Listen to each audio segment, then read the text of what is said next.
ضرورت ہے. یہ جو ایتھسٹ آج یہ الغار کر رہے ہیں یا جو اور بھی اسلام مخالف نظریات ہیں جو یہ الغار کر رہے ہیں، ان کو کون روک سکتا ہے؟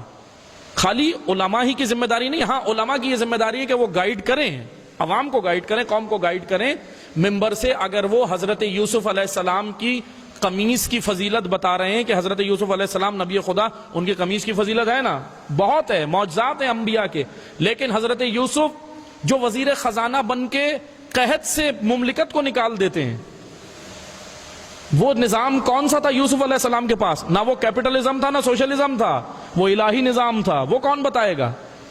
وہ سلیمان نبی خدا، حضرت سلیمان، بلقیس کہاں ہیں؟ حضرت سلیمان کہاں ہیں؟ حضرت سلیمان نے جانتے ہیں کیا متعارف کرایا تھا؟ ہم وہ آج پڑھ رہے ہیں. حضرت سلیمان نے خوبصورت انٹرنیشنل ریلیشن متعارف کرائے تھے. IR انٹرنیشنل ریلیشنز، کیسے بین الاقوامی تعلقات بنتے ہیں. اللہ نے 1400 سال پہلے انبیاء کو، جب 1400 سال سے بھی زیادہ پہلے جب انبیاء کو بھیجا تو انٹرنیشنل تعلقات بھی بتائے.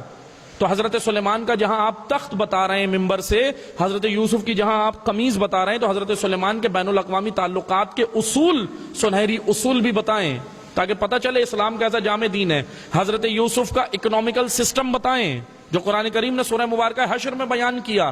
مملکت کو اگر کوئی نجات دے سکتا ہے اسلامک اکنامکس ہے، لیکن معذرت کے ساتھ آج اسلام کے نام پہ جو اکنامکس ہے وہ نہیں ہے. اسلام کے نام پہ جو اکنامکس ہو رہی ہے، جس کو آپ اسلامک اکنامکس سمجھتے ہیں، وہ نہیں. اسلامک، خالص اسلامک اکنامکس آج نجات دے سکتی ہے دنیا کو. بس آخر